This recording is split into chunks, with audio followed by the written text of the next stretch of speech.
Boleh dibantu multimedia? Oke, ayatnya ada di Yohanes 15 ayat 5. Aku bacain ya. Ayatnya, akulah pokok anggur dan kamulah ranting-rantingnya. Barang siapa tinggal di dalam aku dan aku di dalam dia, ia berbuah banyak, sebab di luar aku kamu tidak dapat berbuat apa-apa. Teman-teman, di ayat ini Tuhan bilang, barang siapa tinggal di dalam aku, di dalam Tuhan dan Tuhan di dalam dia, ia akan berbuah banyak. Kita nggak akan bisa menghasilkan buah-buah roh kalau kita nggak nempel sama sumbernya, teman-teman. Nggak nempel sama Tuhan sendiri. Seperti yang kita tahu gitu ya, namanya ranting pohon nggak bisa menghasilkan apa-apa kalau nggak nempel sama pokok anggurnya, sama pohonnya gitu. Seringkali mungkin kita mikir, bisa kok sendiri, hari ini bisa, besok juga pasti bisa lagi. Pasti bisa, yang penting bisa dikontrol aja gitu diri kita sendiri. Tapi nyatanya nggak segampang itu gitu, nggak setiap hari kita bakal berhasil untuk menghasilkan buah itu gitu. Kita nggak bisa dengan kekuatan sendiri punya kasih, sukacita, damai sejahtera, kesabaran, kemurahan, kebaikan, kesetiaan, kelemah lembutan, dan penguasaan diri itu gitu. Kalau kita pernah mungkin melakukannya, mungkin itu cuma sebentar, tapi mungkin gak akan tahan lama kalau misalnya kita cuma berusaha sendiri gitu teman-teman. Alkitab juga dengan jujur bilang kalau kita tuh bukan manusia yang sempurna. Ada ayat Alkitab yang bilang, roh memang penurut tetapi daging itu lemah. Itulah kenapa kita nggak akan pernah bisa sempurna tanpa Tuhan. Kita nggak akan bisa sempurna kalau kita nggak nempel sama Tuhan, teman-teman. Jadi kita hari ini mau belajar untuk terus terhubung sama Tuhan ya, teman-teman, lewat doa. Biasakan untuk ngobrol sama Tuhan setiap hari, dengerin firman Tuhan, baca firman Tuhan, dan yang paling penting melakukan firman itu sendiri dengan hidup taat ya. Kalau kita mau hidup melekat dengan Tuhan, nanti Tuhan yang akan mengerjakan perubahan itu di dalam diri kita. Aku undang teman-teman bangkit berdiri, kita mau sama-sama berdoa sebelum mulai ibadah.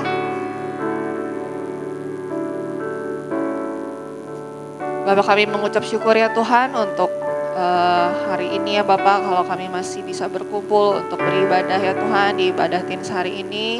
Tuhan, kami bersyukur untuk setiap kasih karunia-Mu ya Tuhan, anugerah-Mu yang begitu besar bagi setiap kami sepanjang minggu ini ya Bapak. Tuhan, Kau yang memberkati kebaktian kami hari ini dari awal sampai akhir. Bila sebentar kami mau menaikkan puji-pujian kami yang terbaik ya Tuhan, untuk Tuhan, biar kiranya Tuhan Kau berkenan atas puji-pujian kami, atas penyembahan kami. Terima kasih ya Tuhan, kami menyerahkan ibadah kami hari ini ke dalam tangan-Mu, di dalam nama Tuhan Yesus. Haleluya, amin. Amin. Kasih tepuk tangan sore-sore meriah dong buat Tuhan Yesus. Haleluya. Boleh kasih salam kanan kiri depan belakang, katakan mari bersyukur sebab Tuhan baik dalam hidup kita. Haleluya. Hidupku ada di tangan-Mu, Kau beri rancangan yang terindah, tak hanya yang baik saja yang ku terima. Mari dengan iman katakan, walau tubuhku diremukkan, walau jiwaku terkoyakkan, pujianku takkan terhentikan, Roh-Mu yang memberi penghiburan. Akan ku susah, Tuhan kasih setiamu, ku bertahan, Kau buatku teguh.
ini kita masuk lebih dalam hadirat Tuhan. Kita mau menyembah Tuhan. Mari siapkan hatimu. Masuk lebih dalam hadirat Tuhan. Oh, mari sembah Tuhan. Haleluya. Kami mau menyembah-Mu. Mari angkat suara-Mu. Sembah Tuhan. Mari bersyukur, naikkan syukur bagi Tuhan. Haleluya. Kami bersyukur Tuhan buat kasih-Mu melimpah bagi kami.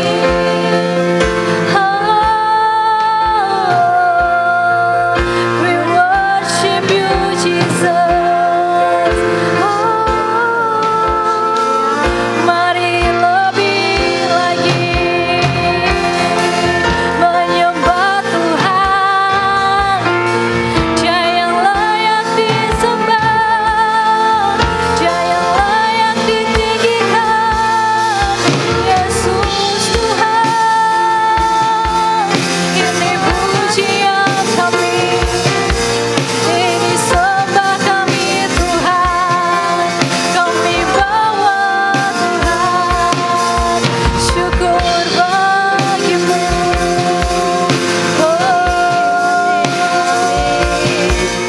Terima kasih Tuhan. Haleluya.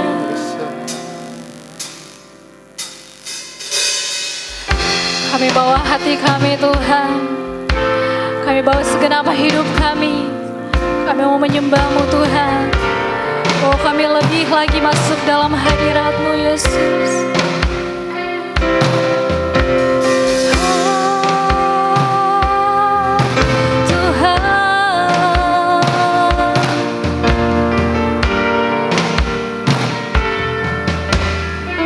Sama-sama kita mau nyanyikan pujian. Kasih-Mu layakkan seluruh hidupku. Mampukanku melakukan yang Kau inginkan.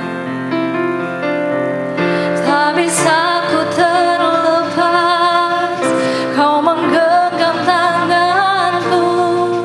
Ingin lebih mengenal pribadi-Mu.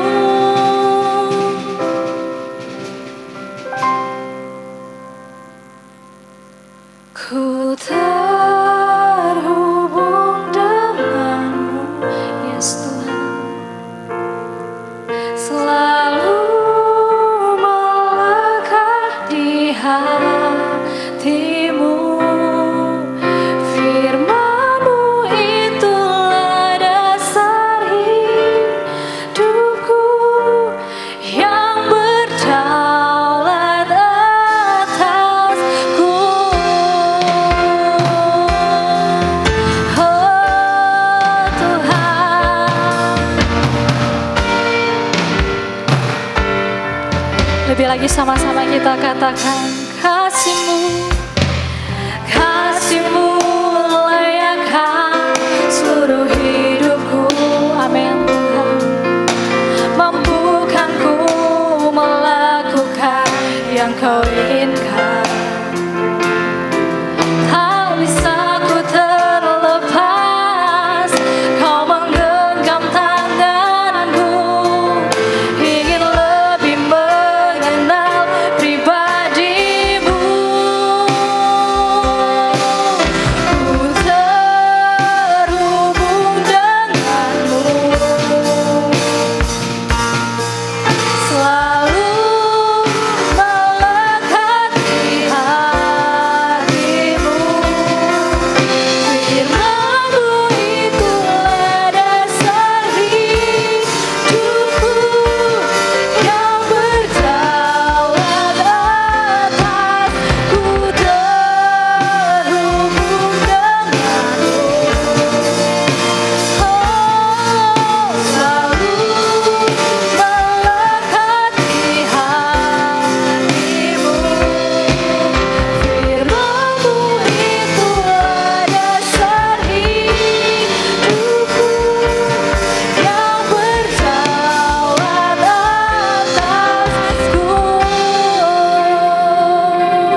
bersyukur Tuhan, Kau sungguh baik dalam hidup kami.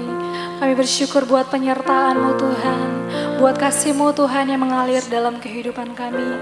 Kami ada sampai saat ini Tuhan, kami percaya itu semua bukan karena kekuatan kami, tapi semua karena kasih-Mu Tuhan, semua karena anugerah-Mu dalam hidup kami. Terima kasih Bapa. Saat ini Tuhan, tibalah kami akan mendengarkan sebagian dari sabda firman-Mu Tuhan. Kau yang mengurapi setiap kami Tuhan, bahkan Kau yang mengurapi hamba-Mu Kotekfuk yang akan menyampaikan isi hati-Mu Tuhan. Di dalam nama Yesus kami berdoa mengucap syukur, yang siap mendengarkan firman Tuhan sama-sama katakan amin. Silakan duduk. Oke, selamat sore semua, shalom. Shalom. Kita akan tetap di dalam hadirat Tuhan. Kita tetap mau menyembah Tuhan sore hari ini. Sampai setiap kita diperlengkapi oleh Roh Kudus, supaya kita memperoleh kekuatan yang baru. Mari kita semua tundukkan kepala kita, dan kita mau tetap sembah Tuhan. Ku terhubung dengan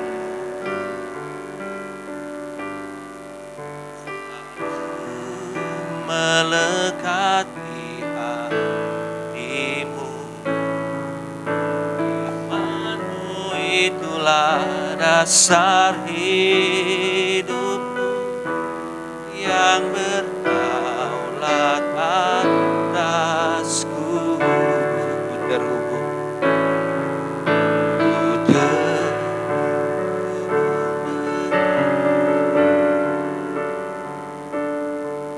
selalu melekat di hatimu. Imanmu itulah dasar hidupku yang berdaulat atasku. Mari kita sembah Tuhan. Makasih Tuhan.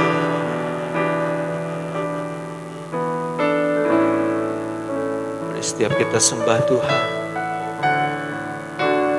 Makasih Tuhan. Kami mau menyembah-Mu. Mari sembah Tuhan. Haleluya.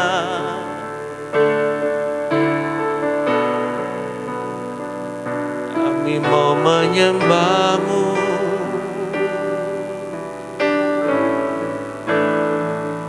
Kami mau menyembah-Mu Tuhan.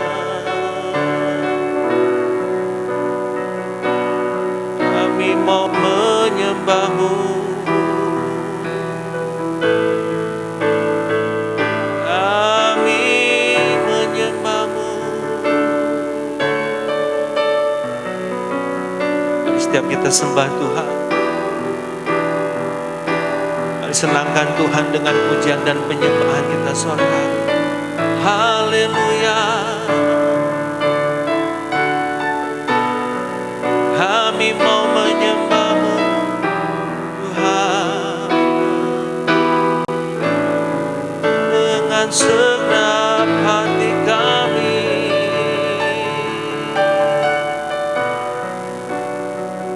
Kami mau menyembah.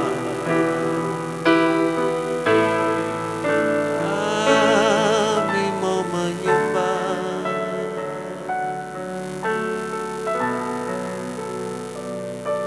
Makasih Tuhan. Mari pusatkan hati dan pikiran kita sore hari ini hanya kepada Tuhan. Mari kita berdiam diri. Kita mau dengar suara Tuhan sore hari.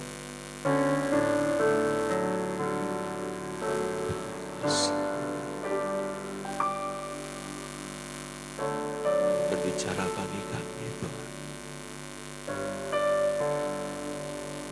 Sampaikan firman Tuhan begitu sederhana agar supaya kami mampu mengerti dan memahami firman.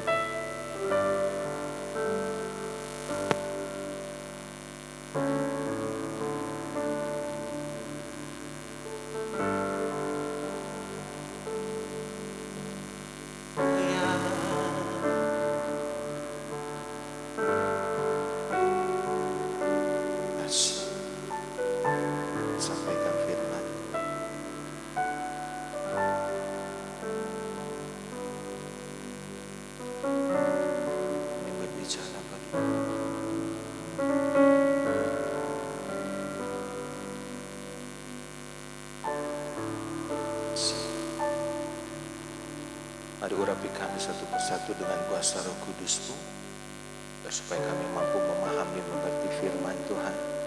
Dan biarkan firman Tuhan itu mengubah hidup. Dan kekuatan yang baru. Terima kasih Tuhan Yesus, haleluya. Amin. Oke, selamat sore semua, shalom. Coba lihat kanan kirinya. Coba kasih tahu kanan kirinya, kalau di sebelahnya itu perempuan, kamu bilang, sis, kamu cantik sore hari ini. Tapi kalau di sebelah kita laki-laki, kita bilang, bro, kamu cakep hari ini. Kalau seandainya setiap kita dipuji, kalau misalkan ada orang bilang, kamu cantik banget, seneng gak hati kita? Seneng ya? Atau kalau misalkan yang cowok dibilang, wih kamu ganteng banget sore hari ini, seneng gak? Seneng. Jadi apa yang namanya pujian itu menyenangkan. Demikian juga ketika kita menyembah Tuhan, menyenangkan hati Tuhan, Tuhan pun suka dengan puji-pujian kita. Tuhan pun suka dengan apa yang kita ucapkan. Tuhan pun suka dengan apa yang kita lakukan. Sore hari ini kita akan sama-sama mau belajar, dan tema kita, tema gereja sepanjang tahun 2026 ini akan berbicara tentang revival. Katakan 23 revival. Revival. Tapi teman-teman tahu nggak apa arti revival? Jadi kita belajar sesuatu yang sederhana tentang satu kata, yaitu revival. Jangan berpikir ngejelimet. Kasih tahu kanan kiri, jangan ngejelimet. Tahu apa artinya ngejelimet? Ngejelimet itu bahasa Perancis. Itu kalau diterjemahkan lebih sederhana, ngejelimet itu nyieun rudet gitu. Ngejelimet, nyieun rudet. Sama-sama katakan 23. Ngejelimet, nyieun rudet. Ada yang bisa ngomongnya, coba ngejelimet, nyieun rudet. Cikea bisa? Coba ngejelimet bikin rudet. Coba kita bertes, coba bisa gak? Siapa di sini yang bisa bilang ngejelimet bikin rudet? Kamu bisa gak? Coba, kamu bisa gak? Coba ngejelimet bikin rudet. Oke, coba itu Cisonya bisa gak? Ngejelimet bikin rudet. Nah, kasih tahu ya kanan kirinya. Jadi kita nggak perlu berpikir ngejelimet supaya hidup kita nggak rudet. Nah, saya kasih tahu bahwa revival itu artinya sederhana, menghidupkan apa yang sudah mati. Jadi revival itu sederhana, yaitu menghidupkan apa yang sudah mati. Contoh, biar kita contoh. Umpama biasa kita senang membaca buku. Ya kan, kita semua pelajar. Namanya juga kita semua pelajar. Jadi kalau yang namanya pelajar tugasnya belajar. Kalau yang namanya pelaut sehari-hari ada di laut. Kalau seandainya disebut pelari berarti sehari-harinya kerjaannya tukang lari. Jadi kalau kita semua namanya pelajar berarti tugas kita belajar. Nah, contoh. Umpama biasa kita senang membaca buku. Tapi karena berjalannya waktu sehari, 2 hari, seminggu, sebulan, setahun, 2 tahun. Lalu katakanlah minat kita membaca buku itu sudah leles. Sama-sama katakan leles. Sudah leles. Jadi sudah leles itu seperti sudah mati rasa, udah gak punya keinginan. Nah lalu katakanlah setelah kita ikut komsel atau ngopi bareng sama Ko Melvin atau diajak Cisonya juga makan malam bersama, tiba-tiba lagi ngobrol-ngobrol, lalu ada satu kata-kata dari Kak Melvin atau Cisonya itu yang membuat kita jadi klik gitu, jadi klik. Tiba-tiba kata-kata yang mengklik itu seperti menghidupkan kembali minat kita untuk membaca buku. Nah itu namanya revival. Jelas? Jadi seringkali kita selalu berpikir revival itu kalau seandainya gereja ini penuh gitu, berbondong-bondong, wah semua orang menyembah Tuhan, itu rasanya revival, itu pun revival. Tapi itu revival dalam bentuk secara umum. Tetapi revival secara pribadi adalah menghidupkan apa yang sudah mati. Sampai sini oke? Sampai sini oke? Nah itu sebabnya kenapa kata revival ini begitu penting, karena Sejak manusia di Tuhan ciptakan di Taman Eden, lalu manusia itu memakan buah dari pohon pengetahuan baik dan jahat, maka koneksi atau terhubung dengan Tuhan itu sudah putus. Tapi bersyukur Allah turun dalam bentuk Yesus dan dia mati di kayu salib, dan kebangkitannya ini, nah ini namanya revival. Jadi revival pertama sudah dicontohkan sama Yesus atas hidup kita. Karena kalau seandainya Yesus pun tidak mati dan tidak dibangkitkan, maka kita pun selamanya akan tetap mati. Itu sebabnya kenapa apa yang sudah Yesus lakukan dalam hidup kita, ini perlu untuk kita teruskan. Ini perlu untuk kita perjuangkan. Setuju nggak? Contoh, ini biar kita pikirnya klik. Di sini siapa yang lahir tidak tanpa orang tua ada? Jadi setuju ya bahwa semua yang hadir sore hari ini bisa ada di muka bumi ini karena ada orang tua. Nggak ada kan yang begitu beli Citato, begitu dibuka ada Kak Melvin, nggak mungkin. Jadi semua kita terlahir dari orang tua.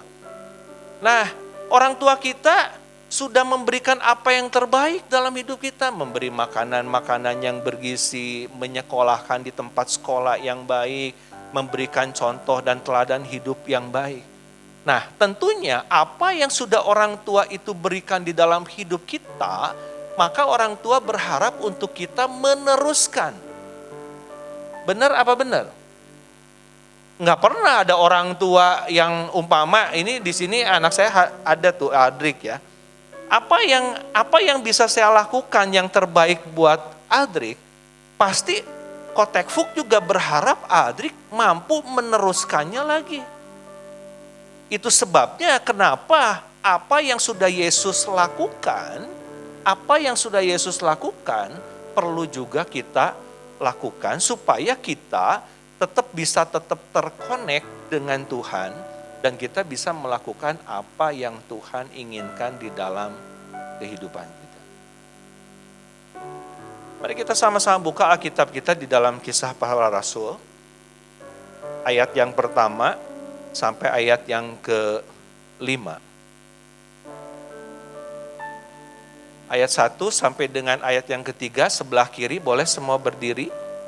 Jadi sebelah kiri baca ayat 1 sampai dengan ayat yang ketiga, nanti sebelah kanan ayat 4 sampai 5. Yuk, kiri, ayo berdiri dulu, semua kiri berdiri. Baca ya sama-sama. Kisah Para Rasul 1 ayat 1 sampai 3. 2, 3.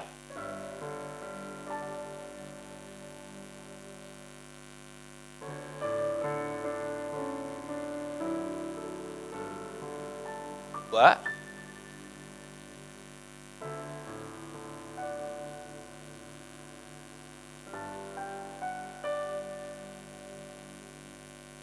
Tiga.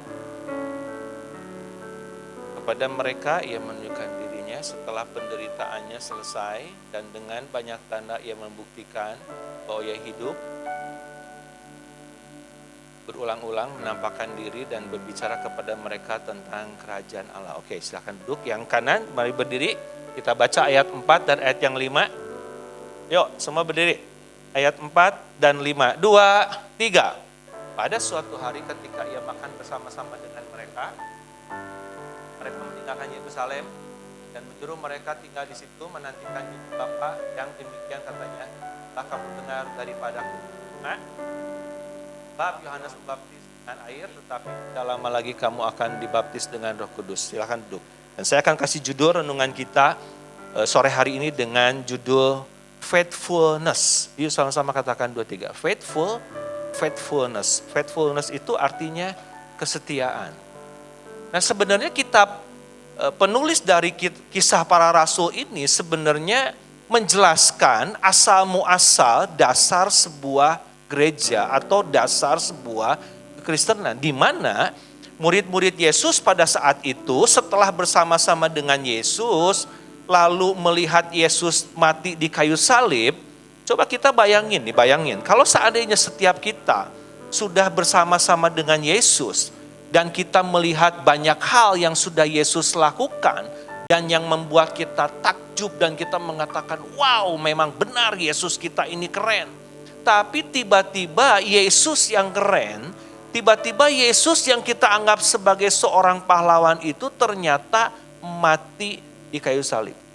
Kira-kira kalau seandainya secara lahiriah, secara manusiawi, secara penglihatan kita, kalau kita semua murid-murid Yesus dan yang kesehariannya sudah melihat Yesus betapa hebat dan betapa luar biasanya, kalau seandainya kita melihat Yesus itu mati, kira-kira hati kita ciut atau malah jadi semangat?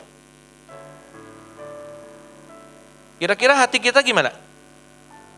Ciut atau semangat? Ciut ya, setuju.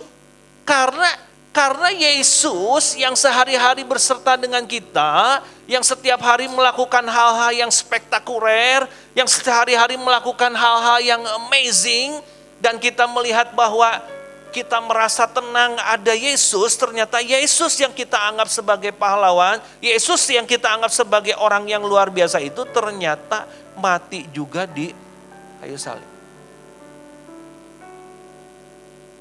Tetapi hal itu sebetulnya sudah dijelaskan sama Yesus bahwa Yesus harus mati di kayu salib untuk menebus kita dari dosa, yaitu itu revival. Menghidupkan apa yang mati. Dan Yesus bilang, kamu harus tunggu aku karena nanti aku akan mengutus Roh Kudus. Nah, bagaimana faithfulness bisa mampu mengajarkan kehidupan kita dalam keseharian? Kita lihat ayat yang ketiga. Di situ dikatakan kepada mereka ia menunjukkan dirinya setelah penderitaannya selesai. Jadi kayu salibnya sudah selesai dan dengan banyak tanda ia membuktikan bahwa ia hidup. Sebab selama 40 hari ia berulang-ulang menampakkan diri dan berbicara kepada mereka tentang kerajaan Allah. Di situ ada sebuah kata 40 hari berulang-ulang. Sama-sama katakan 40 hari berulang-ulang. Nah, ini artinya kesetiaan mampu menjadikan kita bertahan selama 40 hari diulang. Pertanyaannya, kenapa Yesus harus melakukan pengulangan selama 40 hari? Karena saat itu murid-murid Yesus mengalami sebuah goncangan yang hebat. Artinya hati, pikiran, semua apa yang murid-murid itu hadapi adalah sesuatu yang mencemaskan, sesuatu yang menggentarkan. Itu sebabnya ketika Yesus sudah bangkit, dan dia dalam kebangkitannya bersama-sama dengan para muridnya selama 40 hari dia mengajarkan berulang-ulang. Pernah kita ketemu sama orang, umpama kita ngobrol, umpama kita sharing sama seseorang dan kita kepingin menjelaskan bagaimana cara dari gereja Betel menuju Ciamis umpama. Lalu kita mengatakan nanti keluar dari gereja melakukan langkah 1, langkah 2, langkah 3, langkah 4. Tapi teman kita ternyata masih tanya juga, belum ngeh. Kumaha, anu tadi terjelas. Sak ngeh 1 teh ngapain lagi? Kita terus melakukannya berulang lagi. Tujuannya apa? Supaya teman kita mengerti jalan dari GBI Tentapel menuju Ciamis. Setuju? Sama halnya dengan Yesus. Jadi kenapa Yesus mengajarkan kepada kita arti sebuah kata faithfulness atau kesetiaan? Karena kesetiaan itu akan mendorong kita bertahan ketika Yesus mengajarkan kita berulang-ulang sampai kita semua mengerti apa artinya kebangkitan dari kematian menuju kekekalan. Nanti teman-teman setelah ibadah ini boleh tanya sama Adrik tuh. Adrik punya pengalaman kalau papi yang ngajarin dia, sharing sama dia, kalau dianya belum paham, belum ngerti, diulang-ulang nggak, Drik? Diulang-ulang nggak? Ya, ya, kasih tahu dong diulang-ulang. Diulang-ulang. Supaya apa? Supaya paham. Supaya ngerti. Kenapa di sekolah ada pelajaran atau ada istilah ulangan gitu? Supaya apa yang sudah kita pelajari selama 6 bulan itu, begitu kita melakukan tes, melakukan ulangan, guru itu kepingin tahu apakah selama 6 bulan itu pelajaran itu bisa nyampe enggak ke jalan pikiran kita. Dan begitu kita melakukan ulangan dan nilainya di bawah 70 atau 75, maka ada istilah apa? Remedial. Tujuannya jangan remedial buat malu-maluin, enggak. Sama sekolah dipampangin, wah yang remedial. Sonya, Yohana, Melvin. Dulu lagi zaman sekolah lu kan banyak kurang gitu kan. Oh enggak. Tujuan sekolah nulisin nama orang-orang yang melakukan remedial itu bukan buat bikin malu, bukan. Tapi sekolah berharap anak yang melakukan remedial ini, ketika melakukan remedialnya, dia mampu memahami apa yang sudah dipelajarinya selama ini. Demikian juga dengan Tuhan kita Yesus Kristus. Tuhan tahu keberadaan kita di dunia ini ketika kita belajar. Mungkin dalam keseharian kita, banyak di antara kita teman-teman mungkin bahasanya itu wow gitu, luar biasa ya.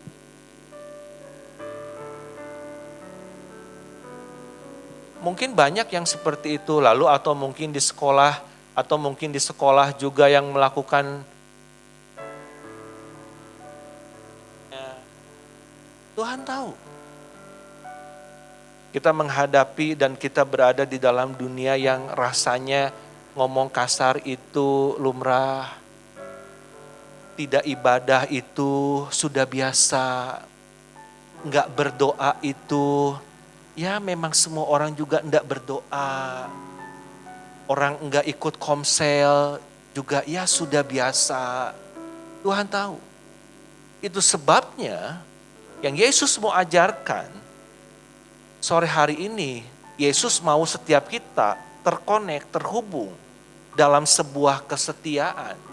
Supaya di dalam kesetiaan itu, Yesus bisa mengajarkan kita berulang-ulang, sampai setiap kita mengerti. Kasih tahu kanan kirinya, Yesus tahu pergumulan hidup. Kasih tahu. Yesus tahu kesusahan hidupmu. Yesus juga tahu apapun yang kamu rasakan. Tetapi ketika hidup kita seolah rasanya berulang-ulang, itu tandanya Yesus sedang mengajarkan kepada kita arti sebuah kesetiaan. Yang kedua yang bisa kita pelajari, ayat yang keempat.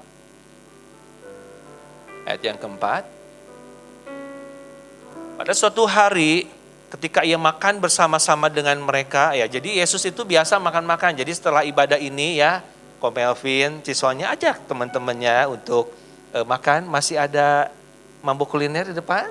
Jadi setelah ibadah ini, Ko Melvin bawa semua ke mambok kuliner. Cuman bawa doang. Bayarnya masing-masing. Bersama-sama dengan mereka, ia melarang mereka meninggalkan Yerusalem dan menyuruh mereka tinggal di situ menantikan janji Bapa. Yang demikian katanya telah kamu dengar daripadaku. Di situ ada sebuah kata melarang mereka meninggalkan Yerusalem. Jadi setelah Yesus mengajarkan berulang-ulang selama 40 hari, kenapa Yesus melarang murid-muridnya itu untuk tidak meninggalkan Yerusalem? Yerusalem itu sederhananya atau artinya adalah sebuah pondasi. Sama-sama katakan pondasi. Jadi ketika pengajaran Yesus itu diajarkan berulang-ulang, pengulangan itu yang Yesus harapkan di dalam hidup kita adalah menjadi sebuah pondasi hidup kita. Menjadi sebuah nilai. Contoh. Alkitab mengajarkan janganlah ada perkataan kasar keluar dari mulutmu, umpama. Berarti Alkitab mengajarkan kepada kita untuk kita tidak berkata kasar. Katakan ya di atas yang ya dan katakan tidak di atas yang tidak. Tapi ternyata kita masih keseleo, masih ngomong kasar. Lalu ketika kita baca Alkitab itu kita rasanya seperti diajar lagi. Nah pengulangan itu akan justru menjadikan setiap kita ini memiliki sebuah pondasi atau sebuah dasar. Sehingga kita memiliki sebuah nilai-nilai surgawi, nilai-nilai Alkitabiah, nilai-nilai Yesus di dalam kehidupan kita.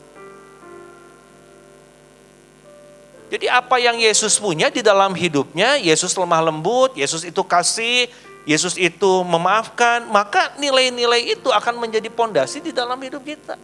Itu sebabnya kenapa Yesus ngajarin bahwa jangan meninggalkan Yerusalem, tapi nantikan janji itu. Jadi yang Yesus mau ajarkan melalui sebuah kesetiaan, selain kita mampu bertahan di dalam pengulangan, tapi yang Yesus mau juga kita memiliki sebuah pondasi dari pengulangan itu. Kotekfuk, gimana kalau seandainya ada orang sudah diajarkan berulang-ulang, contoh, ulangan bahasa Indonesia, pertama nilainya 60, dikasih kesempatan remedial, suruh belajar seminggu, remed lagi. Ternyata dari 60 ada peningkatan jadi 55. Itu peningkatan gak dari 60 ke 55? Ini umpama. Disuruh ulang lagi tuh. Disuruh ulang lagi. Nah sekarang kebayang gak kalau seandainya ada seorang murid udah melakukan remedial terus, nilainya dari 60 berubah akibat mujizat menjadi 55. Lalu remedial lagi melakukan mujizat dapat lagi nilainya jadi 50. Terus seperti itu. Nah itu artinya pengulangannya itu akan gagal menjadi sebuah pondasi. Tapi yang Yesus harapkan di dalam hidup kita sebagai teman-teman, sebagai remaja yang banyak pergaulannya begitu luas, yang Yesus mau ajarkan di dalam pengulangan-pengulangan firman Tuhan adalah supaya setiap kita memiliki sebuah pondasi yang kuat bersama dengan Tuhan. Kalau seandainya teman-teman dalam hidup ini, teman-teman mau menjadi orang yang loyo atau mau jadi orang yang kuat? Ini perempuan, saya mau tanya dulu nih, cewek-cewek. Cewek-cewek suka sama cowok-cowok yang kelihatannya maco, kekar, dan keren? Suka begitu ya? Suka ya? Masa ada perempuan yang suka ngelihat cowoknya calei? You know calei? Apa calei? Calei itu seperti orang nggak punya semangat. Jadi jalannya tuh kayak nggak punya tulang gitu loh ya. Harusnya kan kalau jalan punya tulang kan jelas gitu ya. Ini mah tahu ya, kalau kebayangkan kalau tubuh nggak punya tulang, kebayangkan peletai, peletoy gitu. Aduh. Kita tanya aja sama Kak Sonya. Kak Sonya satu kali pengen punya menantu nu peletai itu. Nggak ada. Nggak ada orang suka menjadi loyo. Kita bersyukur melalui sebuah kesetiaan yang Tuhan ajarkan berulang-ulang supaya kita memiliki sebuah pondasi yang kuat. Yang ketiga yang bisa kita pelajari ayat yang kelima. Sebab Yohanes membaptis dengan air, tetapi tidak lama lagi kamu akan dibaptis dengan Roh Kudus.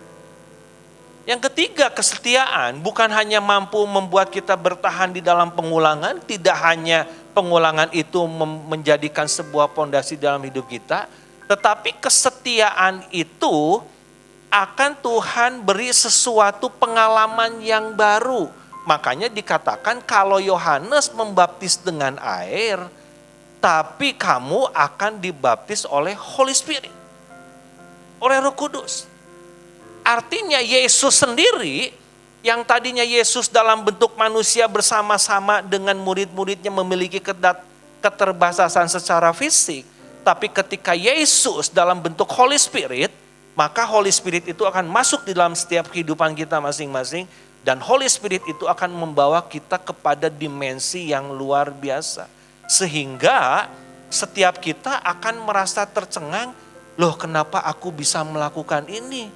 Itu karena Holy Spirit. Tapi Holy Spirit gak akan pernah terjadi di dalam hidup kita kalau seandainya murid-murid Yesus tidak setia di dalam janji. Holy Spirit tidak akan pernah masuk di dalam hidup kita kalau hidup kita juga tidak berada di dalam sebuah kesetiaan di dalam pengulangan akan firman Tuhan. Holy Spirit tidak akan pernah terjadi di dalam hidup kita kalau kita tidak pernah memiliki sebuah pondasi atau dasar yang kuat. Karena Holy Spirit itu sifatnya holiness, kudus. Begitu hidup kita tidak kudus, itu Holy Spirit gone dalam hidup kita. Jadi kita bisa bayangkan kalau hidup kita penuh dengan Roh Kudus tapi kita enggak holiness, maka Roh Kudus itu akan pergi. Dan ketika Roh Kudus pergi dalam hidup kita, maka hidup kita akan kembali menjadi loyo. Hidup kita menjadi rusak. Hidup kita menjadi peletai-peletai lagi. Nah, refleksinya adalah sore hari ini bagi setiap kita teman-teman, mari belajar sebuah kesetiaan untuk kita tetap terhubung dengan Allah. Supaya kita mampu bertahan di dalam pelajaran pengulangan akan firman Tuhan. Supaya kita memiliki pondasi yang kuat. Dan ketika kita memiliki pondasi yang kuat, maka Roh Kudus akan membawa hidup kita menjadi manusia yang luar biasa. Sehingga kita mampu menjadi garam dan terang dunia. Sehingga koneksi kita dengan Tuhan itu mampu mengubahkan hidup kita. Membawa hidup kita untuk sama seperti Yesus. Mari kita berdoa. Mari kita tundukkan kepala kita. Makasih Tuhan. Mari kita sembah Tuhan. Makasih Tuhan. Ku terhubung denganmu. Selalu melekat di hatimu. Firman-Mu itulah dasar hidupku yang berdaulat atasku. Ku terhubung denganmu. Mari kita sembah Tuhan. Selalu melekat di hatimu. Firman-Mu itulah dasar hidupku yang berdaulat atasku. Mari kita sembah Tuhan. Mari kita sembah Tuhan. Kami mau menyembah-Mu Tuhan. Kami mau menyembah-Mu Tuhan. Kami mau menyembah-Mu Tuhan. Kami mau menyembah-Mu Tuhan. Oh, haleluya.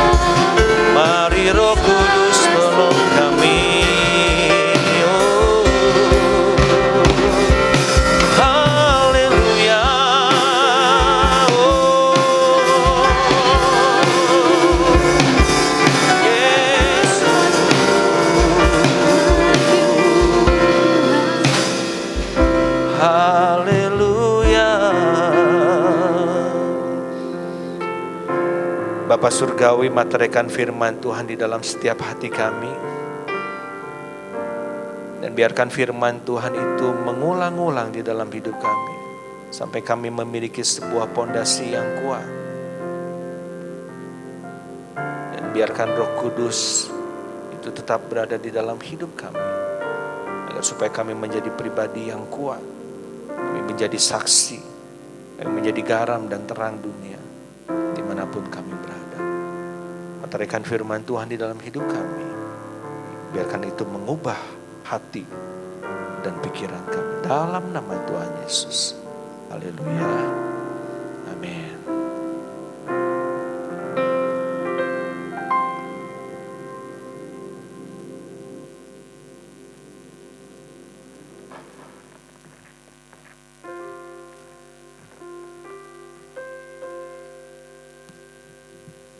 Cek, oke.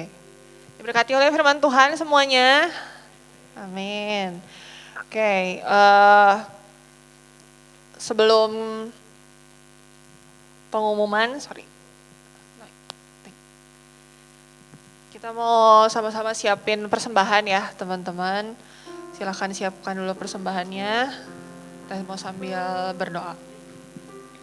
Tuhan Yesus, terima kasih ya Tuhan untuk setiap berkat yang sudah kami terima ya Bapa. Engkau Allah yang setia, Engkau Allah yang sangat baik ya Tuhan bagi kami.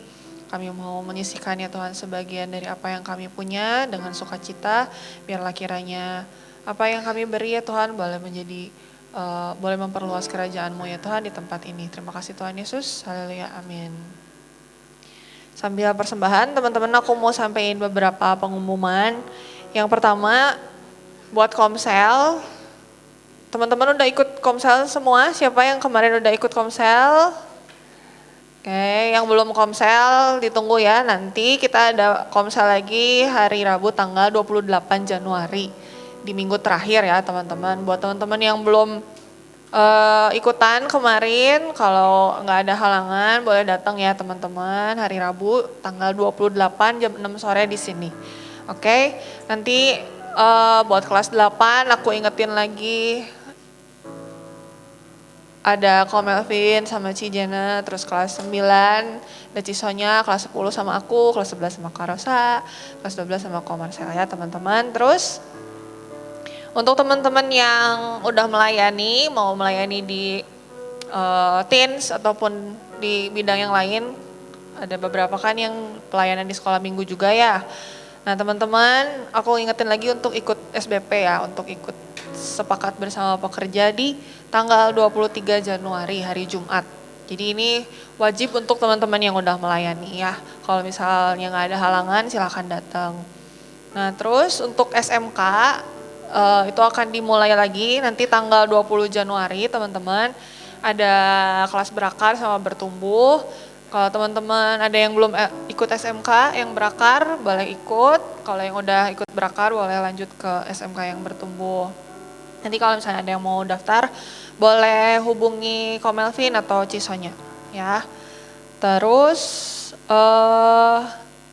buat teman-teman yang senang olahraga, nanti kita juga akan ada battle teen sport. Mungkin nanti akan dikoordinir oleh Ko Melvin dan kawan-kawan, jadi ditunggu aja di grupnya masing-masing. Nanti kalau misalnya ada ide, aku pengen olahraganya ini gitu, silakan sampaikan sama Ko Melvin ya.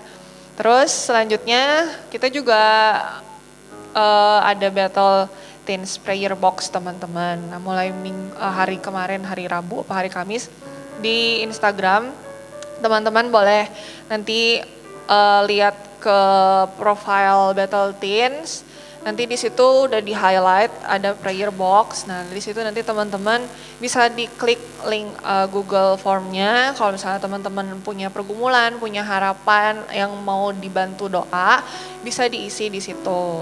Nanti bentuknya bisa anonim teman-teman. Jadi nggak perlu diisi namanya juga bisa. Kalau misalnya mau diisi namanya juga boleh gitu. Ada lagi? Udah cukup? Oke, yuk kita mau sama-sama berdoa. Tuhan Yesus, terima kasih ya Tuhan untuk ibadah kami hari ini. Kami belajar ya Bapak untuk selalu setia untuk mendengarkan firman Tuhan, untuk selalu terhubung sama Tuhan melalui doa, melalui firman ya Tuhan. Kami mau belajar ya Tuhan untuk menjadi anak-anak yang setia, untuk menjadi anak yang dengar-dengaran dengan firman Tuhan. Tuhan, Kau berkati Kotek Folk yang sudah menyampaikan firman Tuhan hari ini. Engkau pakai hidupnya Tuhan lebih lagi untuk menjadi berkat dimanapun dia berada. Berkati keluarganya, berkati pekerjaannya ya Tuhan. Tuhan, kami juga ingat teman-teman kami yang mungkin hari ini belum bisa hadir. Kalau ada dari mereka yang sakit, Tuhan Kau yang sembuhkan. Engkau yang angkat segala sakit penyakitnya ya Bapa. Kalau ada teman-teman kami juga yang mungkin masih belum tergerak ya Tuhan hatinya untuk datang beribadah, Tuhan kami berdoa supaya kiranya Engkau menyentuh hati setiap mereka ya Bapa. Biar mereka punya kerinduan yang sama ya Tuhan dengan kami untuk bisa sama-sama memuji dan memuliakan nama Tuhan dan mengenal Tuhan lebih lagi melalui firman Tuhan. Terima kasih ya Tuhan. Pertemukan kami kembali minggu depan di tempat ini di ibadah Battle Teens minggu depan ya Bapak. Bila sebentar kami mau pulang, kami mau menerima berkat. Saya undang teman-teman untuk bangkit berdiri dan kita akan mengangkat kedua tangan kita. Diberkatilah masa mudamu, diberkatilah keluargamu, diberkatilah sekolahmu dan diberkatilah pertemananmu. Tuhan memberkati engkau dan melindungi engkau. Tuhan menyinari engkau dengan wajahnya dan memberi engkau kasih karunia. Tuhan menghadapkan wajahnya kepadamu dan memberi engkau damai sejahtera. Mari semua yang sudah menerima berkat sama-sama kita katakan amin.